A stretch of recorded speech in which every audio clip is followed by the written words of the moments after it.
نماز کی پابندی کا اللہ نے حکم دیا، اور عورت کے لیے سب سے بڑا حکم، دیکھو عورت دو چیزوں پہ عمل کر لے، اگر کنواری ہے تو دو چیزوں پہ، شادی شدہ ہے تو تین باتوں پہ، دو چیزیں تو سب عورتوں کے لیے، ایک پردہ اور دوسرا نماز۔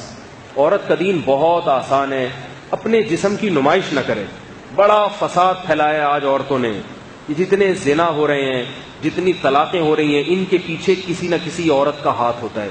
خدا کی قسم میرا خون کے آنسو روتا ہوں جب میرے پاس شادی شدہ عورتوں کے فون آتے ہیں کہ ہمارے میاں کے اتنی عورتوں سے چکر چل رہے ہیں، گھر میں بچوں کی طرف توجہ نہیں ہے، آفس میں لڑکیوں سے دوستیاں۔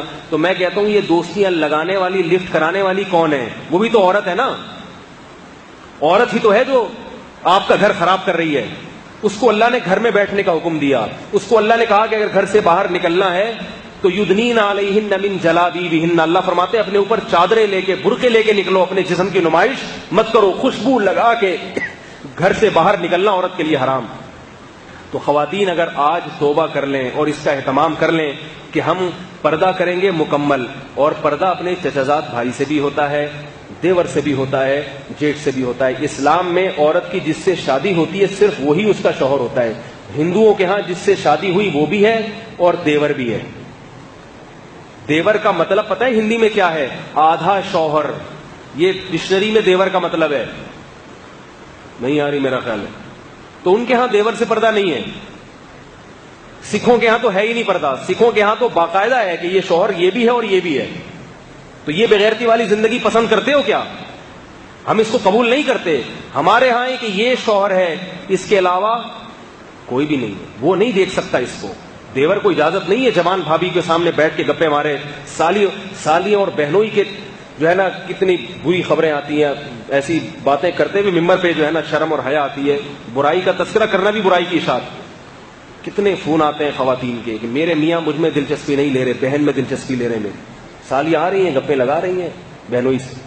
بہنوئی دیکھتا ہے میری والی تو بوڑھی ہو گئی، یہ جو جوان ہے نا، جب یہ تو انسان کی فطرت ہے، جب وہ جوان کے سامنے بیٹھے گا تو اپنی والی اس کو پرانی لگے گی۔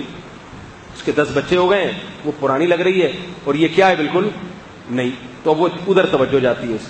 تو اللہ نے سالی کو کہہ دیا کہ تمہیں بہنوئی کے سامنے بیٹھنے کی ضرورت نہیں ہے، تمہیں اجازت نہیں ہے۔ اگر وہ پردہ کر لے گی تو اس کی بہن کا گھر بھی بچے گا کہ نہیں بچے گا؟ ہے بھائی، اس کی شوہر کی ساری توجہ کس طرف رہے گی؟ لیکن اس کو ہمارے معاشرے میں برا سمجھا جاتا ہے۔ اگر پردہ کر لے گی نا تو بیوی ہی کو اعتراض ہوتا ہے، میری بہن نے میرے شوہر سے پردہ کیوں کر لیا، بے وقوف، اسی کو اعتراض ہوتا ہے۔ او بھائی تیرے فائدے کے لیے اللہ نے اس کو حکم دیا ہے، تیرے فائدے کے لیے۔ مائیں روکتی ہیں اپنی بہوؤں کو پردہ کرنے سے، مائیں۔ اللہ نے قرآن میں کیا فرمایا؟ 2 قسم کے طبقے ہیں، کچھ تمہیں جنت کی طرف لے کر جاتے ہیں اور کچھ تمہیں جہنم کی آگ کی طرف۔ جو ماں اپنی بیٹی کو شرعی پردہ کرنے سے روک رہی ہے وہ ماں نہیں ہے، وہ اپنی بیٹی کے لیے ڈائن ہے، ڈائن۔ وہ اپنی بیٹی کو جہنم کی آگ کی دعوت دے رہی ہے۔ ساس اپنی بہو کو اگر پردے سے روک رہی ہے، ساسوں کو بڑی تکلیف ہوتی ہے کہ میری بہو جو ہے میرے دوسرے بیٹوں سے پردہ کیوں کرتی ہے۔ یہ بڑے واقعات سامنے آتے ہیں، ساس کو تکلیف ہوتی ہے میری بہو پردہ کیوں کر رہی ہے میرے دوسرے بیٹے سے۔ بھائی اللہ کا حکم ہے، بہو کے لیے اجازت نہیں ہے کہ اپنی ساس کی بات مانے۔ بعض شوہروں کو تکلیف ہو رہی ہے کہ میری بیوی میرے دوستوں سے پردہ کیوں کر رہی ہے۔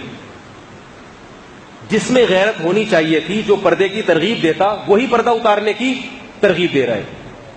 تو عورت اگر پردے کی حفاظت کر لے، دیکھو کیسی عفت تھی۔ حضرت فاطمہ رضی اللہ تعالی عنہ نے وصیت کی، میرا جنازہ رات کو لے کے چلنا، رات کو میرے جنازے پہ بھی نظر نہ پڑے کسی کی۔